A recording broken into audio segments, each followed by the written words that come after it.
is breast always best? I suppose there's all sorts of dimensions to it, but the most basic underlying question is, in the situation that we're in at the moment, say in this country, we have a situation by 6 weeks, about half of babies are having formula milk.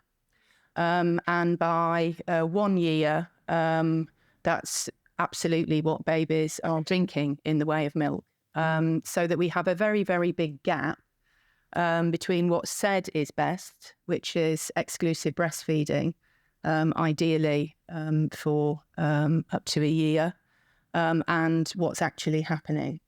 So the question is, what do we make of that? Does that indicate to us a society which is letting down mothers, is avoiding its responsibilities to families, or is it actually completely okay?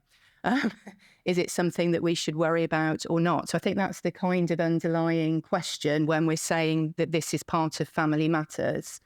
Do we take the current situation as a measure of a problem, not a problem? What does it tell us about anything? We've got an absolutely terrific panel. I did want to say that for people who aren't involved in the world of infant feeding, you may not realise quite how contested some of these issues are, and quite what it's like trying to organise discussions on this. And it has not been easy to get together this panel. So I am extremely grateful for the people who are sitting with me for agreeing to do this. Lots and lots of people just will not do public debates about the issue with people they might disagree with. So it's terrific that we have this. It's quite unusual, and I'm really glad it's being filmed because then other people can watch it too. Just to introduce myself, my name is Ellie Lee. I'm a professor at the University of Kent, where for a couple of decades now I have directed a research centre called the Centre for Parenting Culture Studies. And through the duration of our existence, we have had the privilege of being able to partner with this event. So we do lots and lots of discussions of events and research and write things as well.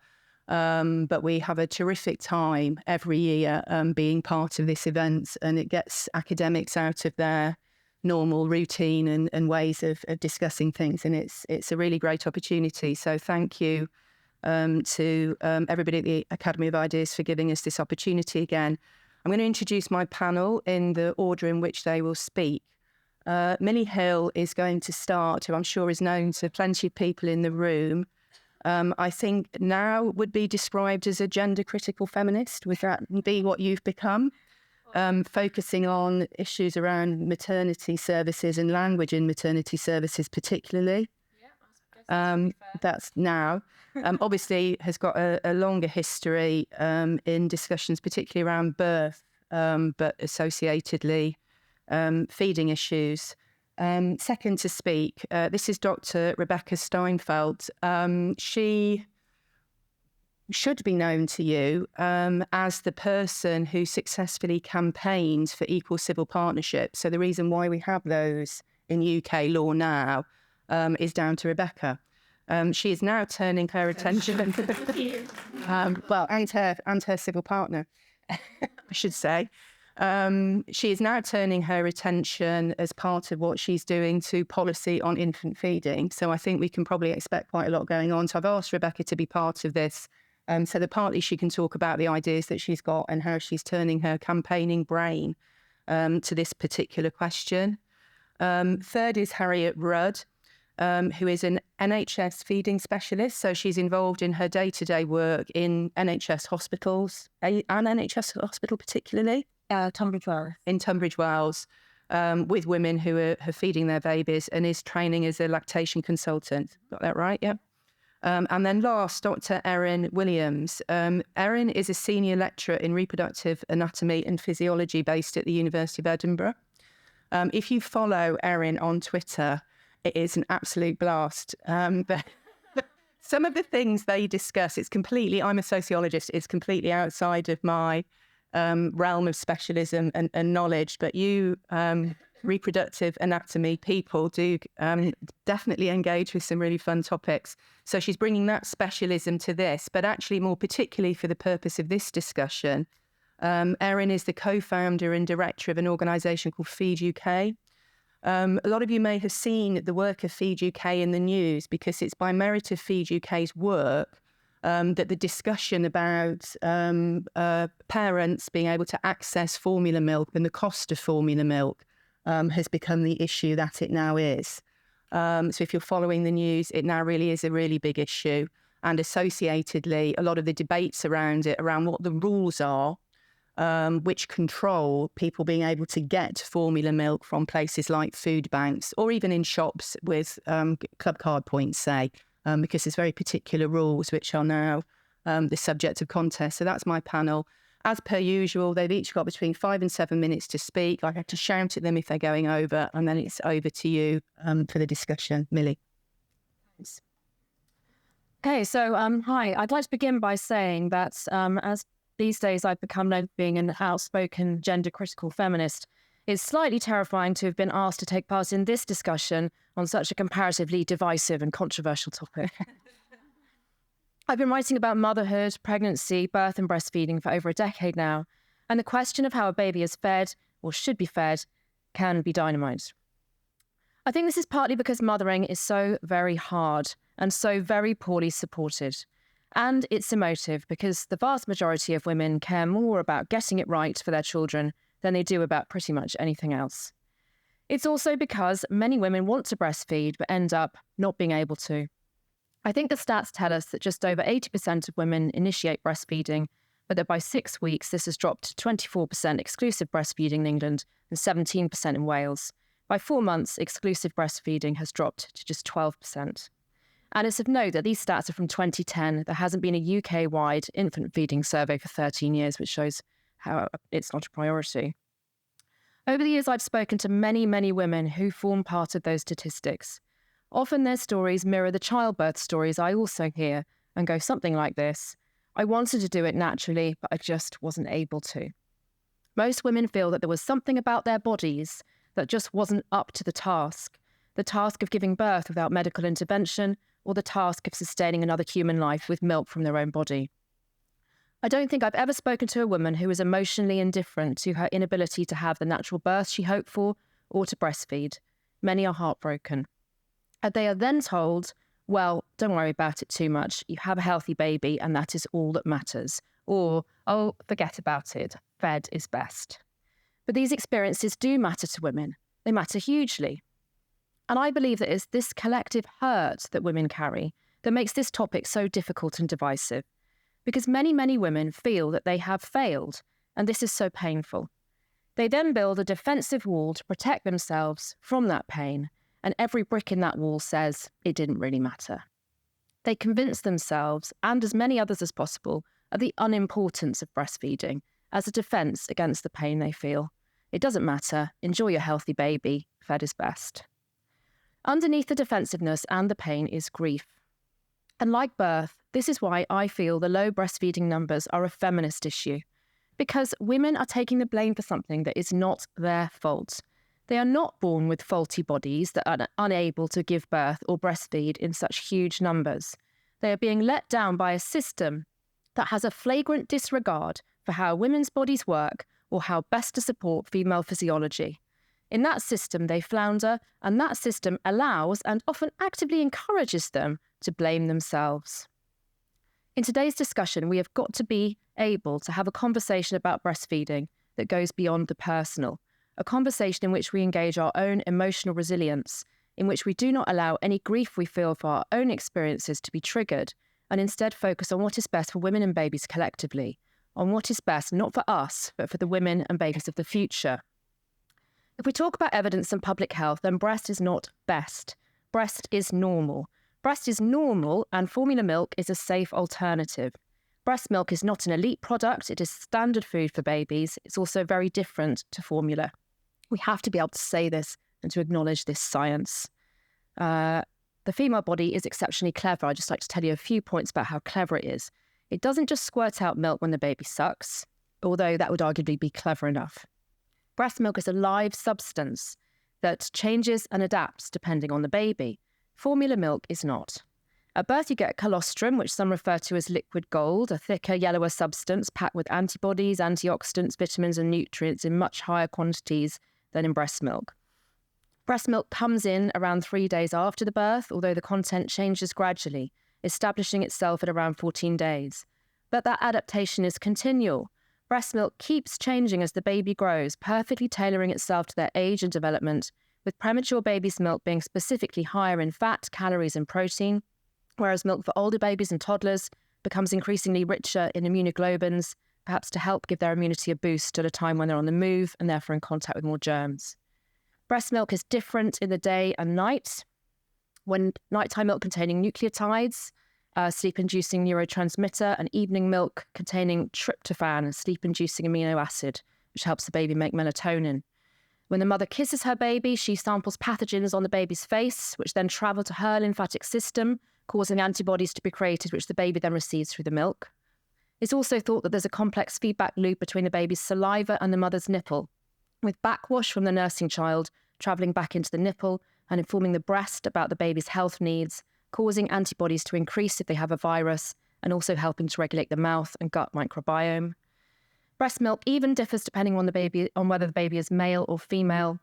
Sons get milk that's higher in protein and fat than daughters, but daughters get milk in higher quantities.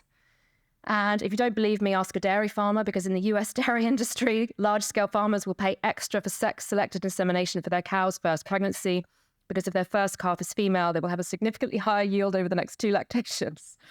Fun facts. I know I've got to just wrap up. So just to briefly say, you can imagine that situation, a woman making, lower amounts of milk for her boy, baby. These women with low supply do doubt the adequacy of their bodies, rather than believing in their bodies that everything is proceeding as it should. Many women stop breastfeeding early because they wrongly believe they don't have enough milk. My passion is that no woman ever has to stop because of the perceived inadequacy of her body that she's taught from a young age in our current culture. Any woman who does not wish to breastfeed or who has a genuine physical inability should be supported and never judged. But no woman who genuinely wants to breastfeed should have to stop due to lack of support, bad advice, ill-founded anxiety about supply, or judgment.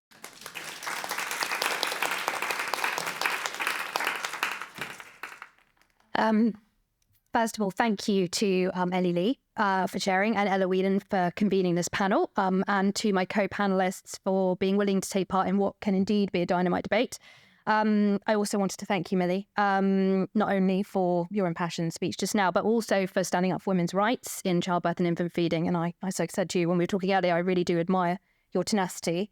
Like you, from a feminist point of view, I absolutely agree that it's essential that women who choose to breastfeed are not shamed, but are respected and supported. Also, just before I explore some of our differences, I think it's worth remembering that all of us up on this panel have a lot in common. I think we all care deeply about mothers and babies. I think we all recognise the unparalleled significance of the transition to motherhood. And I think we all recognise the long-lasting impact that feeding experiences can have on babies, women and families. That's where we agree. But my argument is quite different, though. For me, when it comes to infant feeding, what is best is real choice. And what I mean there is a properly informed and truly supported choice. I think, sadly, what we now have in infant feeding policy, as Ellie was describing earlier, I think it's a far cry from that. I think we have an extremely pressurizing pro-exclusive breastfeeding policy that's obsessively focused on increasing breastfeeding rates. I think it undermines women's autonomy. It's not based in good evidence, and it doesn't support the reality of women's actual feeding experiences. And I think it also harms both women and babies in a number of different ways. And I'll describe some of that in a minute. But first, I just wanted to pull out 2 statistics up front. The first is one that others will mention today, but interpret differently, and that's the 2010 Infant Feeding Survey statistic. That by the time most babies are 6 months old, only 1% are exclusively breastfed, meaning that 99% are being fed formula milk, either wholly or partially in combination with breast milk. And the second statistic is that according to one study, 67% of mothers feel guilt and 68% feel stigma around their decision to use formula. Now, that's not really surprising when we think about it, because in the context of a breast is best policy, And I think what the authors explain is that the mantra that breast is best was originally designed to convey the health benefits of breast milk and tackle the prolonged slump in breastfeeding rates. But assuming every new mother wants the best for their baby, the slogan and associated promotions take on a profoundly moralistic dimension, which has become intertwined with the concept of good parenting. So let that sink in. 99% of babies are being fed formula, and the majority of their mothers are feeling guilt and stigma as a result. That indicates the mental health toll of this breast is best policy. But there are 4 other problems with current policies that I would like to summarise before offering up what I think would be a better and truly women and child-centred policy. Now, the first is that the current policy undermines autonomy and choice. And that's because it frames infant feeding as a public health imperative.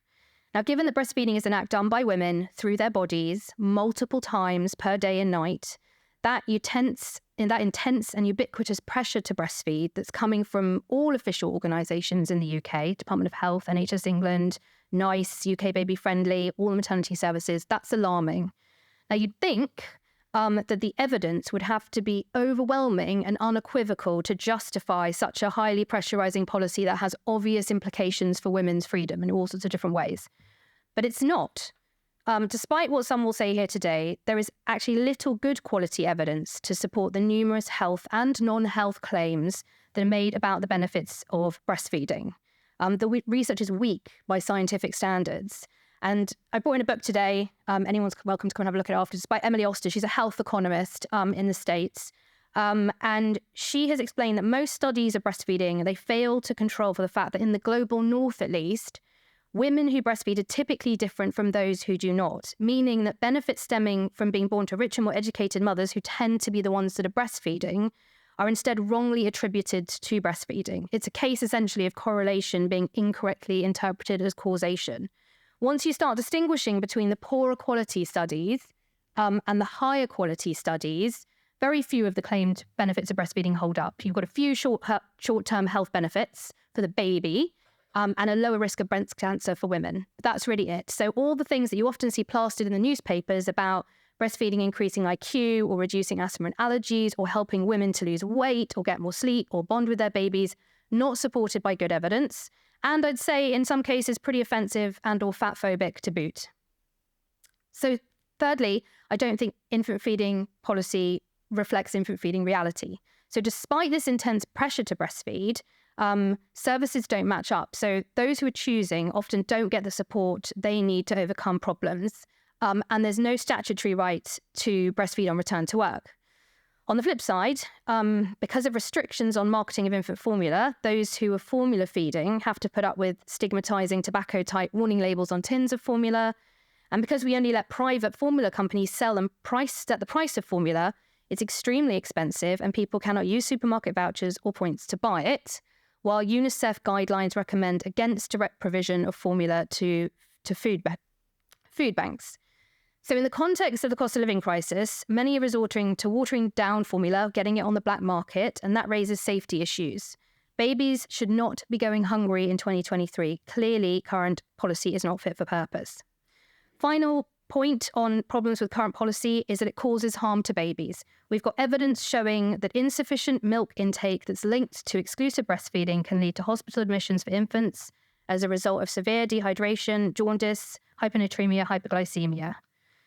So given all these problems, undermining of women's autonomy and choices, lack of good quality evidence, the failure to reflect infant feeding reality, and the mental and physical health harms to mothers and babies, I would say that the current breast is best infant feeding policy is clearly in need of a major overhaul. But what could a better policy look like? I have to summarise this very quickly. I think it would be a truly women-centred policy that promotes and supports real choice in 2 main ways.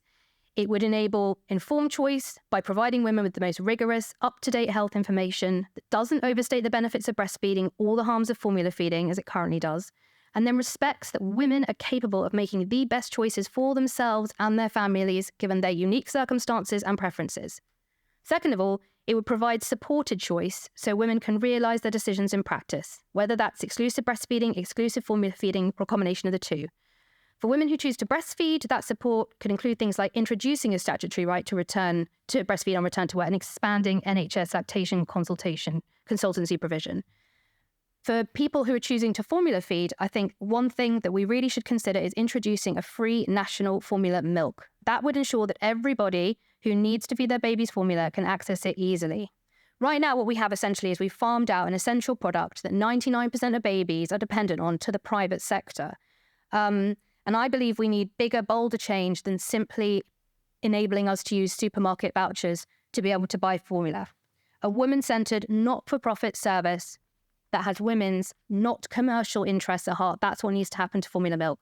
So I say, let's end the moralising harms of breast is best. Let's get rid of the shame and stigma that can surround both breastfeeding and formula feeding. Let's recognise that women are best placed to make decisions about what is best for them and their families, and that they do so based on a whole range of considerations, not just short-term health benefits, but also maximising sleep, sharing the parental load, all those things. Let's create an infant feeding policy that is truly women-centred and meets the actual needs of mothers and babies in the 21st century. Thank you. I'm really honoured to be here speaking about breastfeeding and this issue today. I'd like to be the voice for the gritty reality of breastfeeding 24 hours a day and night for weeks and months, because that's what the kind of crux of this discussion is about, I believe. And also the voice for the babies, the voiceless ones in this debate who, if anyone asked them, I'm sure we all know how they would choose to be wished to feed. I'm talking about a normal, healthy term baby. So breastfeeding isn't necessarily always best for a variety of complex reasons, but it is the normal and usual way to nurture babies. As a public health slogan, breast is best is malicious and lazy because it judges and blames individual mothers. Breastfeeding is a psychosocial activity and a collective responsibility. But because of our society's attitudes towards the needs of mothers and babies, the second half of that slogan should be, breast is best if you can do it on your own without any help, but if you can't, screw you. That might sound harsh, but it's the best way I can describe the lived experience of mothers up and down the country. We're being let down every day by a lack of investment in skilled and timely breastfeeding support. Nobody should be saying breast is best to a new mother and then leaving it to them. We should say breast is normal and then work to make it feel like it is. We have the lowest breastfeeding rates in the world, which is a public health crisis. 8 out of 10 mothers have to give up breastfeeding before they're ready. We need to stop women carrying guilt, shame and regret around their breastfeeding journeys. So we need to protect it, not promote it. We need to help mothers to meet their own breastfeeding goals, whether that's 2 weeks, 2 months or 2 years. Easy access to skilled counselling would nip any problems in the bud and address issues like oversupply, blocked ducts, painful nipples, fast letdown or low supply before they become too serious. Because after that first instinctive feed in the golden hour after birth, breastfeeding becomes a learned skill, which is different with every baby. On the postnatal ward where I work, about a quarter of mothers need specialist help because either their babies are not latching to the breast or their babies are latching but they're not transferring milk or colostrum effectively. This can be distressing, but the breastfeeding journey can be preserved with skilled, ongoing support. Breastfeeding is simply not something we're designed to do alone. Protecting breastfeeding is more challenging than promoting it, though, because it means we have to look at our own part in the equation, rather than putting the entire responsibility on an individual, exhausted mother. Protection puts the onus on the mother's family, her friends, her neighbours, her employers, her village and her government. Protection raises awareness of the subtle anti-breastfeeding messaging a woman will be exposed to all her life in the UK, whether it's the blatant lies of formula advertising, a celebrity back on the circuit a few weeks after giving birth, a raised eyebrow from a passerby, or a constant barrage of images of surgically enhanced breasts. A report commissioned by UNICEF UK shows that the NHS would save at least £50 million a year if all mothers breastfed for just 3 months, as there would be less sick babies, less sick mothers, less hospital admissions, and less medications needed. It would also save babies' lives through a reduction in sudden infant death syndrome. So if breastfeeding is so beneficial, why do we feel so isolated, embarrassed and awkward when we are carrying out this work? As a teenager at my girls' grammar school, I was taught that I could be equal to the boys, that I could do what they could do. I was fed the myth of equality on their terms. I could be just like the boys, but no one taught me about my own body, about breastfeeding, about what my role as a mother would be, and the profound changes I would undergo. When my first son was born, I was totally unprepared for motherhood. Shaky and weak with PTSD, asking for help felt like a failure, so I struggled alone. I had no idea that it was normal for mothers to actually need mothering in order to be able to meet their baby's intense attachment needs without burning out.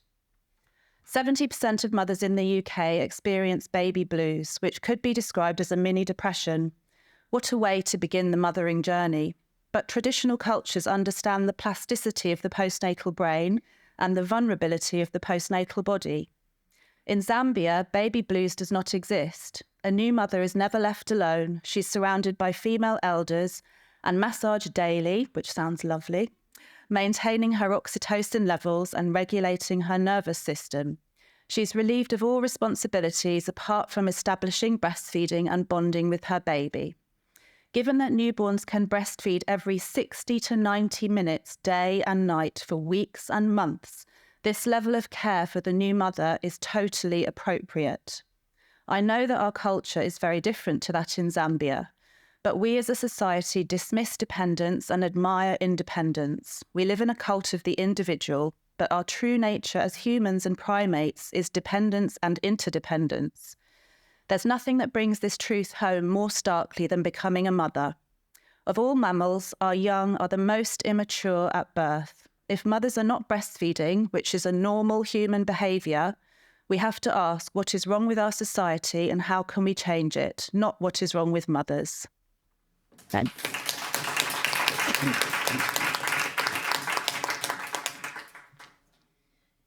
Well, some of you in the room might be surprised to realise that you're not going to hear any dispute from me about breastfeeding having health benefits for mums and babies.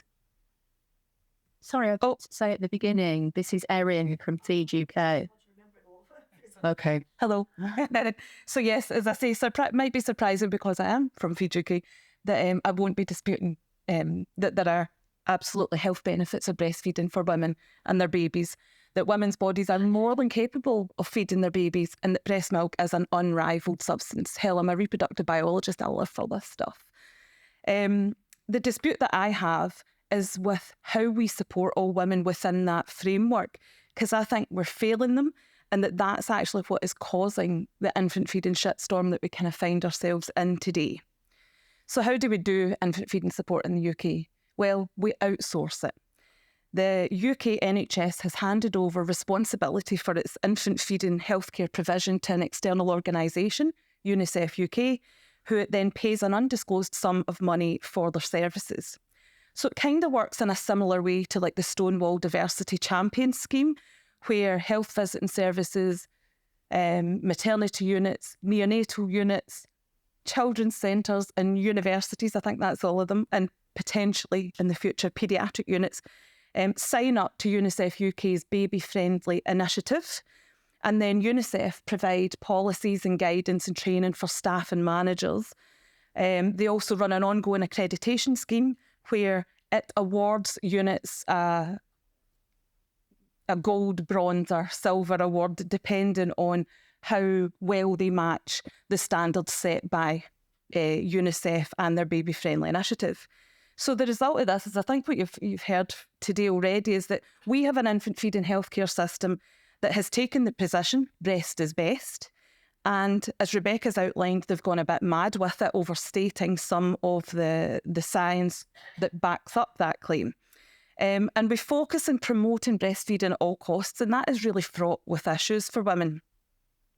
So policies that are built around increasing breastfeeding rates and getting more women to breastfeed often act to restrict access to infant formula, and that's clearly got negative consequences for women and their babies, the vast majority of whom will use infant formula at some stage.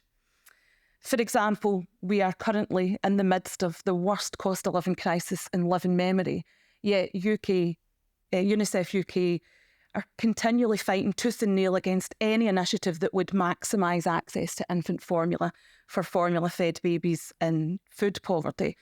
And they even go so far as to recommend and advise food and baby banks not to directly provide infant formula to formula-fed babies that need it.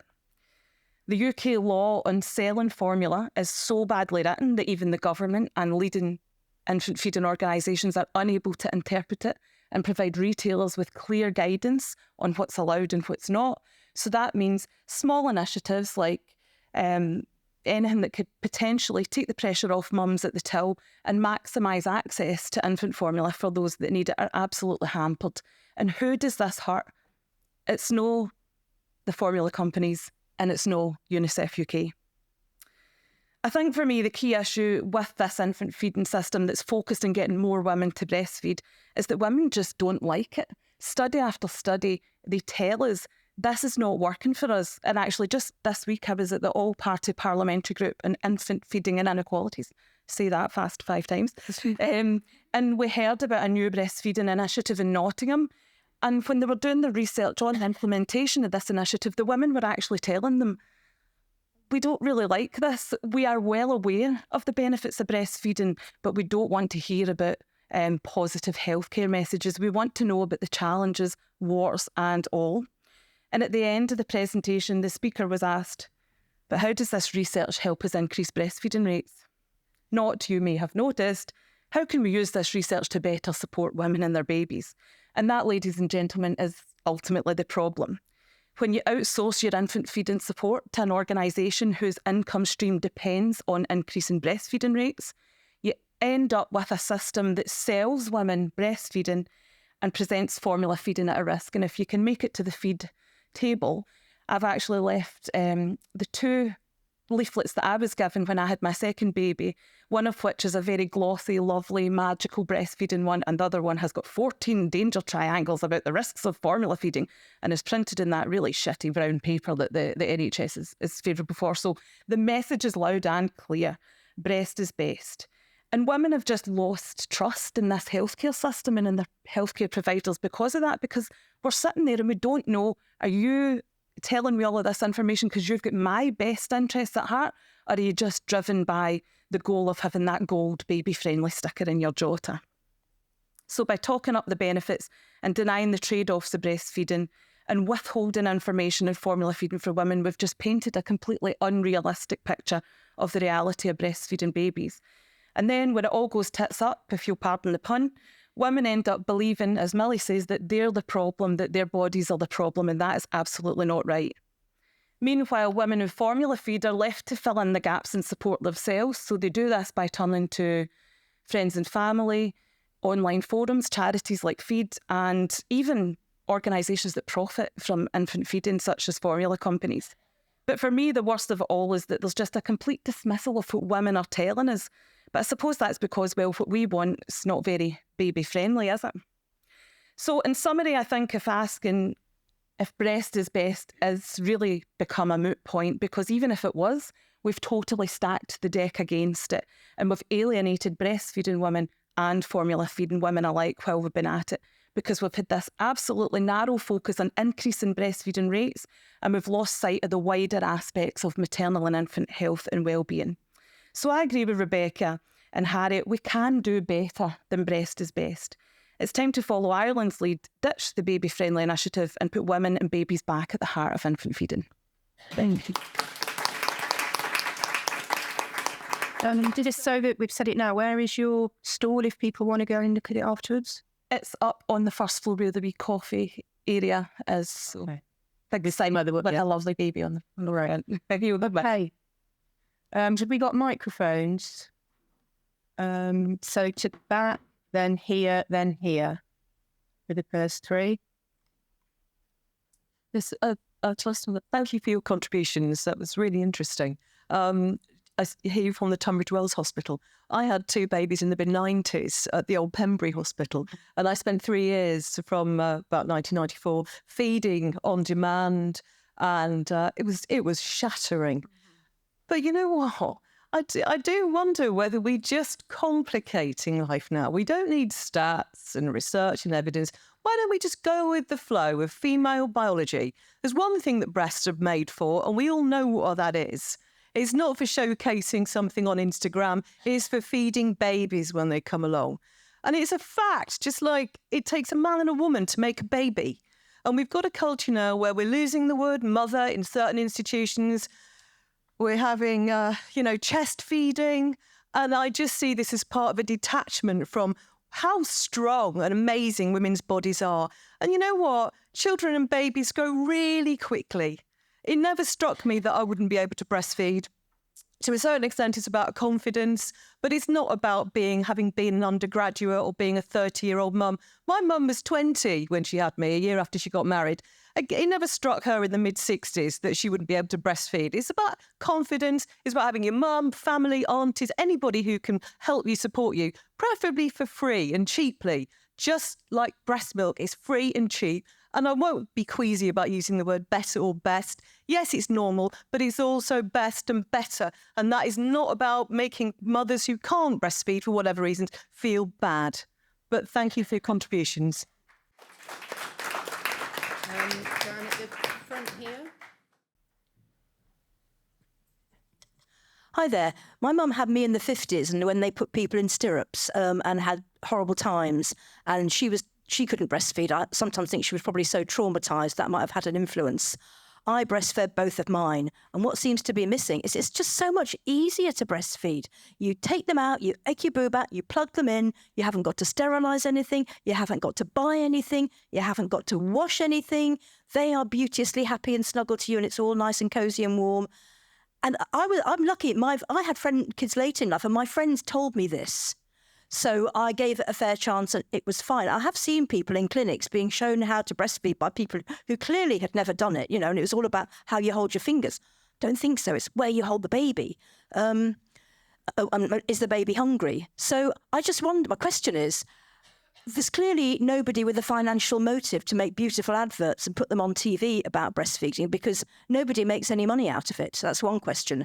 Do we need to maybe think about that? Because clearly, I don't know what the regulations are around infant formula, but I seem to remember having seen some adverts. And also, what about the nutrition for the women who are breastfeeding? Because I remember being bloody starving the whole time and eating piles of vegetables and things I needed to eat. And I haven't heard anybody worrying about women's nutrition here. Thank you. And thank you so much to the panel. I don't have children, so I don't have any experience of this, but I'm really interested in this area.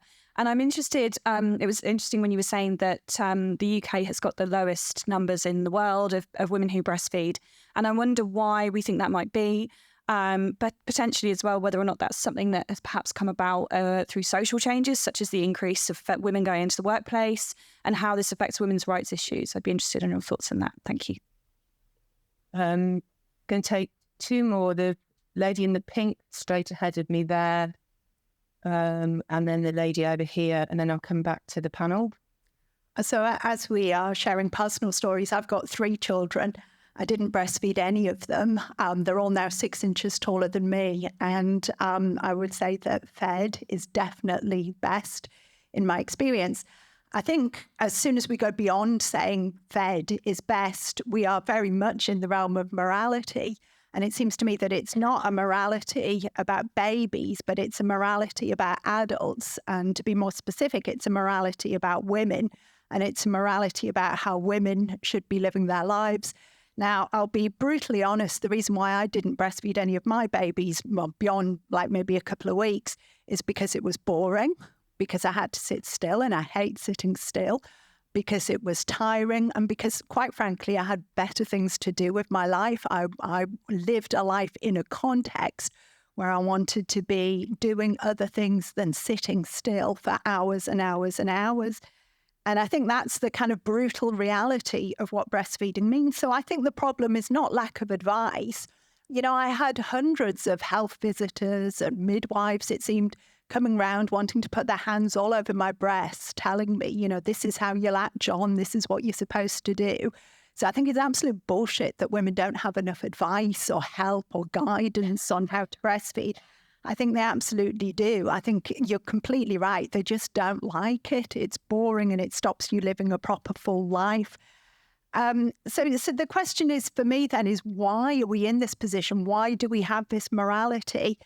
And it almost seems to me that as if one particular strand of feminism has won out kind of in recent years, that we've got this kind of middle class kind of hippie feminism that's really about kind of reinvigorating a kind of traditional notion of a kind of what a traditional life for a woman might be. And this point about kind of traditional communities, but it's really romanticized and really fetishized. And it's not the reality of what women who are living in those traditional communities want or would want to experience now if they were given the proper choice.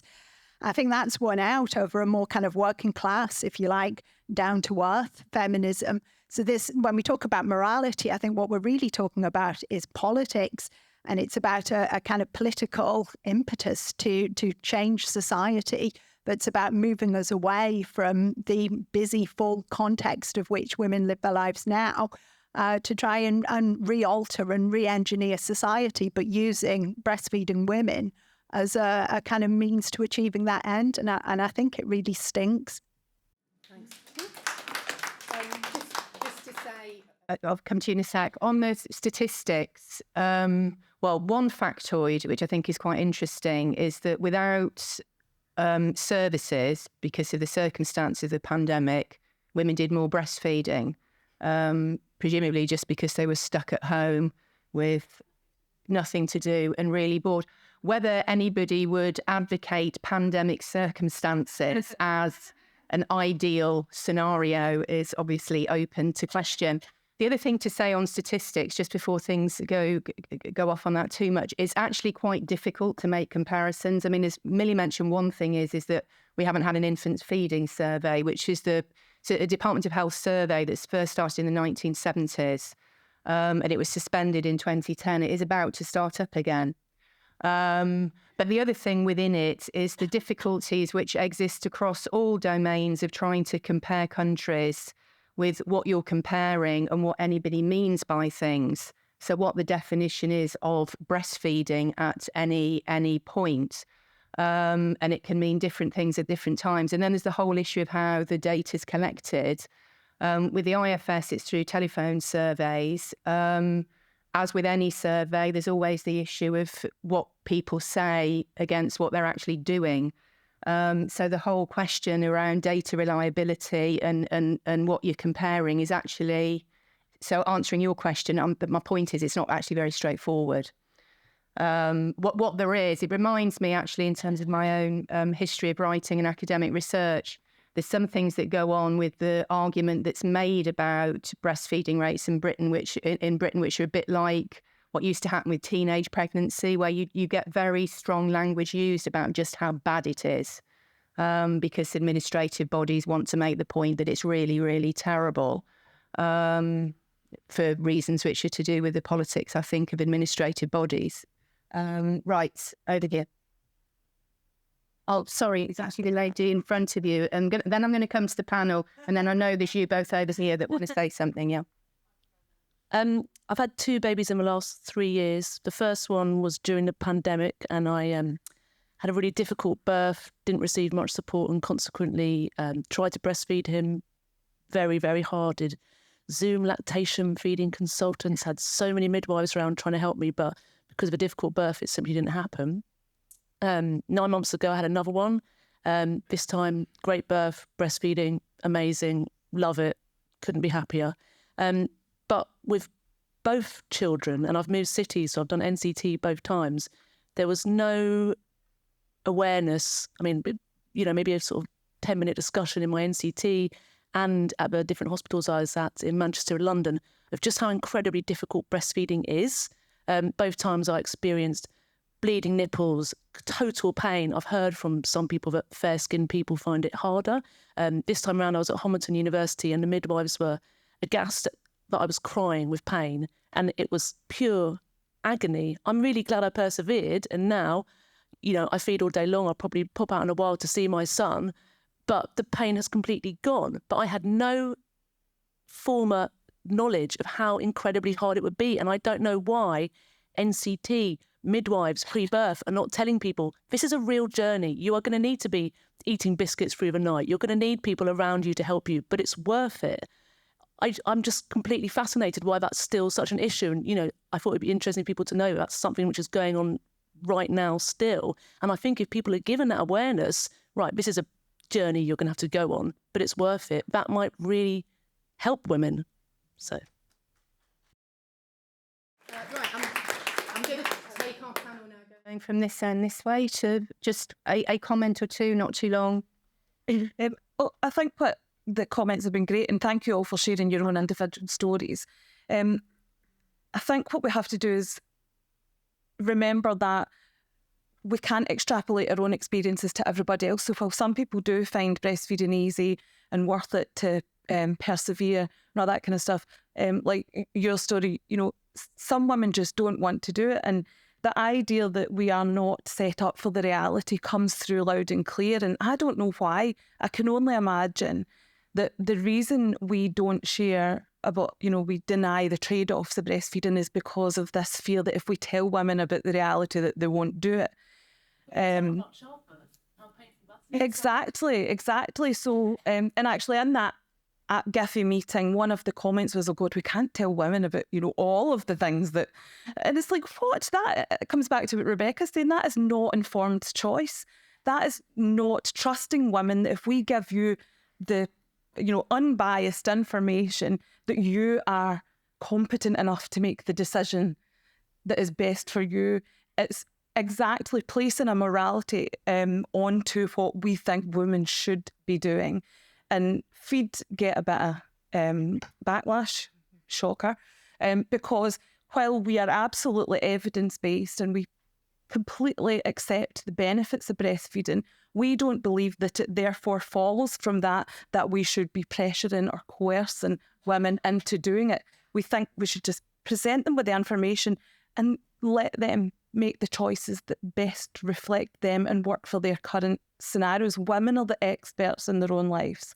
And I just think it's completely anti-feminist to make that choice for them and create a scenario where we are basically pushing them down one path by withholding information in the realities of breastfeeding, withholding information in formula feeding, restricting their access to infant formula. I just don't understand how you can be absolutely pro-woman and pro-women's autonomy and support such a system. And as for it, just very briefly, the point that nobody's making money off of breastfeeding, Baby Friendly, UNICEF are making money off it, lactation consultants, pump manufacturers. And again, it's the same in the both sides of the coin, but look, to support women, we have to provide services, and sometimes services are going to make money. So there's a kind of moral aspect to that side of things too. But I think we just give women the information and leave the decision in their hands and support them at every step of the way. Great. Thank you. Thanks, Erin. I would say part of the reason we don't tell mothers about the reality of breastfeeding is because we live in a patriarchal culture that peddles this myth of perfect motherhood, which is such a powerful thing. And, you know, beyond which way you feed your baby, it makes us feel guilty at every turn. And so the myth of perfect motherhood implies that we are, you know, always happy to be mothering, always forever giving, with bottomless hearts and pits of energy that kind of appear from nowhere and never run out. And that's absolute rubbish. Breastfeeding is just like any other relationship. You have good days, you have bad days. And, you know, you've got the analogy of running a marathon. If you're setting out to run a marathon and you'll get blisters and your feet start bleeding, people aren't going to say, oh, don't worry, just stop then. You know, don't worry, just give a bottle. They're going to say, come on, you can do it. Keep going. It's going to be really worth it. It's a massive achievement, you know, what you're doing. And we don't always get that level of support as breastfeeding mothers. And in terms of women's rights, I would say, you know, breastfeeding, it's not a choice. It's not a lifestyle choice. It's something that it's an evolutionary drive. When you've had your baby, and part of the reason why your mother might not have been able to breastfeed you is because in the 50s, we separated infants and their mothers in the hospital. And so if an infant's not in its natural habitat, which is the mother's chest, it cannot behave in its natural way, which is to search for the breast and to latch on. Now that mother's And then exactly, we've lost that generational knowledge of how to breastfeed, and which is the crisis point we're at the moment. Where are our female elders? You know, who's helping us? There are some. And, oh, sorry, I just want to finish that point. Yes, so... I mean, there's been more time to come back, so... Okay. So yes, it's an evolutionary drive. It's not a choice. When you're there with the baby on your chest, your body is responding and your baby's body is powerfully initiating breastfeeding. And that's often also where the guilt comes from if it doesn't work, because those two forces are so powerful and they're beyond your mind. They're a kind of embodied reality. Yeah, a few things I'd like to pick up on. So I think if breastfeeding works for you, despite feeling shattered, or despite the pain, and you're deriving, immense meaning from it, you're feeling like you're bonding, all those things, wonderful. And I don't want anything I've said to be taken to mean anything other than that. It should absolutely be your choice, and you should be supported in that, and you should get the accurate, honest information from NCT, and you should have, more practical support that's state funded. And so I want to say that. About C-section rates, about breastfeeding rates. I was thinking about C-section rates because I think I really bristle at the idea that public policy should be around rates, lowering C-section rates, increasing breastfeeding rates. I think that obsession does harm to individual women because I think it takes the focus off what should be safety and personalization and choice, which are the things that really should be underpinning policies in this area. And I think we've seen real harm in that, for example, in maternity care around trying to lower C-section rates. I think we're seeing real harm in this area around infant feeding about trying to increase them. So in a way, I'm not interested in the question of why the rates are so low and kind of lamenting that. I just want to make sure that sort of skip the conversation about rates and talk about, are we giving women and children the kind of care that they need, the information to make informed decisions, the support that they want to realise those choices. I think in terms of some of the morality about this, just sort of wanted to sort of pull from the last panel we were talking about surrogacy. It was very interesting, the sort of conversation there about biological determinism and sort of the extent to which one embraces that versus embraces the fact that we are, have big brains and are able to innovate and to sort of, if we choose to not have to feel that we are determined by our biology and how important that is. And I think that's sort of where I sit on this, that ultimately, natural isn't necessarily best. And we have the ability, if we want to avail ourselves of things that, we've created to make our lives better, to for many people, it will be the case that they don't want the sort of the boring experience. They don't want to put up with the sleep deprivation. I've done some research recently. The data will be out soon about why it is that women are formula feeding. And interestingly, in that, the sort of the top reasons given fell into two categories. One is around mothers themselves wanting to be able to get more sleep. Recognizing the immense mental health toll that feeding every 60 to 90 minutes takes, that is a form of torture, sleep deprivation of that level. And also being able to share the load. So part of the focus was on that. The other part of the focus was on concerns that babies were not being sufficiently fed and that they were dissatisfied. And I think we need to really listen to what women say there. And interestingly, in that research that will come out soon, the lack of support actually featured quite low down in the list of reasons that the women were given for choosing to formula feed their babies. So I think we really do need to trust women and to listen to what women are saying in this space, and not dictate their choices and present, as you were saying, Erin, don't pressure. I think that's my feminism too. Oh, okay. That's so many. It's hard going last. Yeah, I wanted to pick up on a couple of points. So first of all, Erin's point about UNICEF, the breastfeeding support being outsourced to UNICEF. I just wanted to add into that kind of gives the impression that all breastfeeding support is coming from UNICEF, whereas actually breastfeeding support on the ground is coming from unpaid women who are helping other women to breastfeed. And there's a whole army of them out there who are doing it for nothing. And I think that ties in as well to this idea that, the formula industry is also a breastfeeding industry. I really disagree with that. Even people who are lactation consultants, there are not making much money out of it. They're not making, anywhere near even a decent annual salary out of that sort of work. So I think this idea of comparing them as sort of comparable things and from a financial point of view is unfair, and I think that needs to be pointed out. Also, the point about it being sort of a question of morality and saying that breast is best, and I just wanted to point out that the fact that this is a public health issue, and so we can say 5 a day is best, or we can say not smoking is best. We're not making moral judgments. We're making evidence-based judgments and statements about public health. I don't know much about Emily Oster's book, but this idea that there aren't really any health benefits to breastfeeding I have to address that. I've written them all down on the train. There's millions. But for women, a lower risk of breast cancer, a lower risk of ovarian cancer, a lower risk of uterine cancer, reduced risk of cardiovascular disease.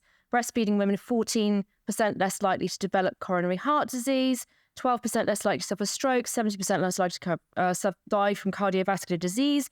Then you've got the benefits for babies, the lowering of obesity, the lowering of type 2 diabetes, all the stuff about the microbiome that we don't even know about yet, but we're beginning to understand about the difference of the live substance of breast milk onto the gut microbiome and the impact that has on non-communicable disease, lower infant mortality. A formula-fed baby is a gift to the pharmaceutical industry because over their lifetime, they are more likely to need medical help. I guess that brings me back to this idea about what we tell women. Do we tell women the truth about breastfeeding? Do we tell women the truth about birth? And my question would be, do we tell them the truth about how things are? Or do we tell them the truth about how things could be? With my work around positive birth, what I've tried to do is say, change the narrative. We're talking to women about birth, but we're telling them about I feel like I've lost my flow now. It's important that we talk about what's possible, not what's actually happening. And if there was more funding in breastfeeding, women were better supported, then, they would be, they wouldn't be struggling. So that struggle that is part of the narrative now doesn't need to be part of the narrative, is what I'm saying. Okay, all right. So the couple of women over here. Yeah. Scary man. I'm going to pretend he's not there. So I've had 2 children. The first, we couldn't breastfeed, and I tried in vain, and we couldn't do it. She was losing weight. Nobody was sleeping. And eventually I went to Tesco's, got a formula for hungry babies. She had all 7 ounces and we slept. And I remembered that sleep thinking, oh my God, I never thought I'd sleep again. And then I had a bout of depression because I beat myself up because I couldn't feed her. We weren't a success, yada, yada, yada. When I had my second one, I took the pressure off myself. I thought, do you know what? She's all right. We got there and didn't worry about it. He clamped on like a limpet and stayed there for 8 months. And if we took the pressure off ourselves as it's okay. It's just okay. How you choose to be with your baby is okay. This is the information that you need, and if it doesn't work the first time, do something else. Or if this works, do that. And we just need to chill. My story is a little bit similar to a few that I've heard. I'll be brief about my story. I have 2 children. One I breastfed for 3 years, which was also frowned upon. I'll have people know 3 years is quite a lot. I was waiting for the end. And I have another child who I'm going to try not get emotional. I had 28 people try and help me breastfeed. I had green bruises on my breast. And I remember when one of them said, do you mind if I touch your breast? Because none of the others had actually asked. I was squeezed like I wasn't even human to try and get some tiny bit of milk out. I was sent home. A week later, my son was critical on my birthday, raced back into A&E because he nearly died, and I was put on a formula protocol. And then that began 2 years of very severe postnatal depression. 2 points that have been raised. The mental health of mothers is so overlooked and crucial. How dare those people trying to help me breastfeed not even ask me if it was okay to touch me and just squeeze me and leave bruises. And I was very determined to breastfeed, that's true. And then I remember sobbing in the night when I finally had to give my son formula because they said, look, he's really hungry, you've got to try. And the other mums behind the curtain saying, it's all right, it's all right. So that's one point, that the mental health and the way that we treat mothers, new mothers, it really needs to change. I really appreciate what the lady in green said about Zambia. So I think more of that, please. I would love to not do anything. And the second point I wanted to make was to say the reality of breastfeeding, that it bloody hurts at the beginning, but there are things that can be put in place to help with that. Just one thing to mention, Fed is Best has been said a lot. That's the name of an organisation, but it originates with the experience of women whose babies were re-hospitalised. And out of which has developed a critique of hospital policies which focus on exclusive breastfeeding. And so that's worth having a look at specifically. Right, I'm going to take 1, 2, 3. That's all we've got time for. And can you please be quite brief? Oh, and this young lady over here. Oh, okay, we'll start then. There's been much talk about lack of support for women's choices, lack of support for women in breastfeeding, lack of support for women in new motherhood, lack of support for women's mental health. Is it possible that this all is rooted in a deeper problem of the deprioritisation of family and of motherhood and of women and babies? Yeah. See, front here, front. Yeah, I love your idea of a national formula council. I hate the idea of these horrible private companies enriching their shareholders on mothers and babies. I think that's gross. I think that's an absolutely brilliant idea. I just wanted to say, I successfully breastfed my son, breastfed him exclusively till 6 months, then stopped at about a year, but only because I went to hospital for a few days, but that was all fine. So for me, I was really lucky. Although I'd had a gruesome birth, so I felt nice breastfeeding was as like a sort of happy trade-off for the gruesome birth. But my experience, I think, was partly coloured by my I and both my little sisters were breastfed. Both my sisters breastfed. My best friend breastfed. I've seen a lot of babies being successfully breastfed, so I kind of had it in the back of my mind. This is how you do it. But what I didn't realise is how much sensation there is in breastfeeding, not just pain, how much sensation there is. And I think women in our culture, we think that only our partners can create, and I'm not talking about orgasm, but I'm talking about pleasurable sensations.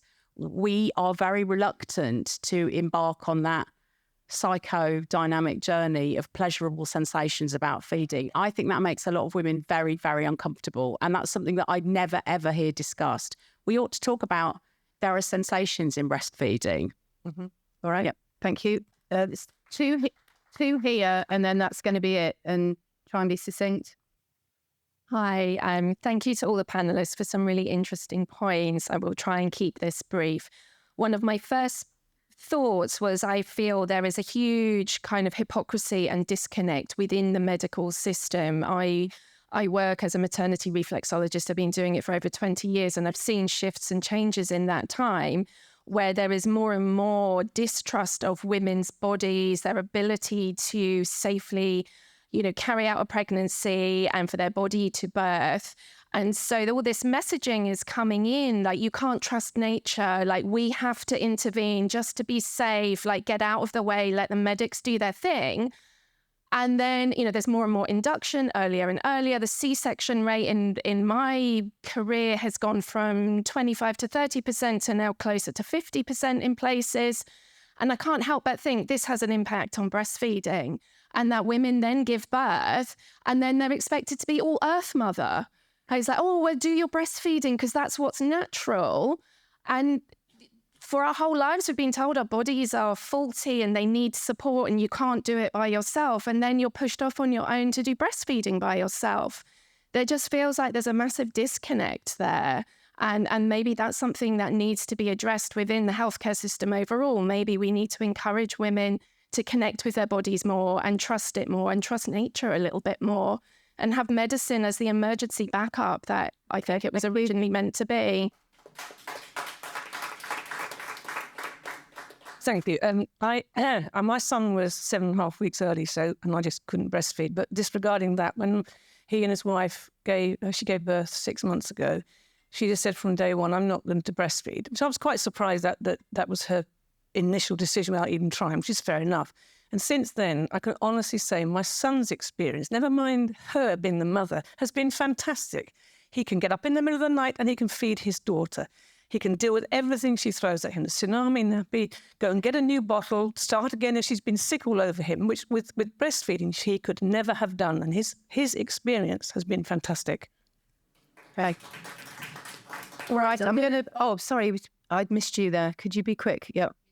I think to an extent this discussion is very Eurocentric in that I've read for years of how formula companies have exploited, selling formula to countries in Africa and other developing world. That's an observation. Okay. All right, I'm going to bring the panel back in and we'll go this way for your final comments. Just to say, to give a plug to my research centre, we've got a whole section on there which looks at the research we've done around these issues. There's lots of films of discussions, all sorts of other resources. I think Emily Oster's book is really worth a read, actually. There's another book, and there's a film of her talking about it on there that I would like to plug. It's an American sociologist called Joan Wolfe. I think it's her argument is very interesting because it's an approach to risk which tries to see risks as something which you balance. So it tries to take an approach which understands risks and benefits, and therefore sees the act of looking after a baby and feeding a baby as a series of calculations that people have to make, dealing with often unexpected problems, which is why you can get situations where in the real world, women feed one baby one way another. And they do very different things at different times in their lives because there's a range of different things that in the real world, people are trying to weigh up when they have children and look after them. And I think for my own part, trying to bring that into the discussion so it becomes a bit more realistic in relation to the actualities of parenthood. Which is why the dad issue is part of this as well, is important. Okay, Millie, your final comments. You've got 1.5 minutes each. Okay. Well, I think I just want to end by saying that I think we're at a sort of fork in the road in terms of, we have to choose our direction of travel. And as amazing as it is to hear stories of what people have already experienced, I think we need to think about what we want for women of the future. And I think at the moment, as human race, certainly in this part of the world, we're moving further and further away from nature. Birth is, as someone's pointed out so brilliantly, becoming highly medicalised. Even in the last 10 years, the rates of intervention have gone up and up and up. And of course, it's no coincidence that breastfeeding, that has an impact on breastfeeding. And it also has an impact on how women feel about their bodies, whether they see their bodies as something that can be relied upon and something powerful that can have a biological purpose, whether they see that as biological essentialism and, reductionist and maybe unfeminist. We need to think about these questions, and we need to think about what do we want as a human race going forward into the future. Do we want to farm out birth because we just think it's too horrendous to a machine and give our babies milk that's made in a factory? Does that matter? Does it matter if we do that? What will we lose and what will we gain? Thank you.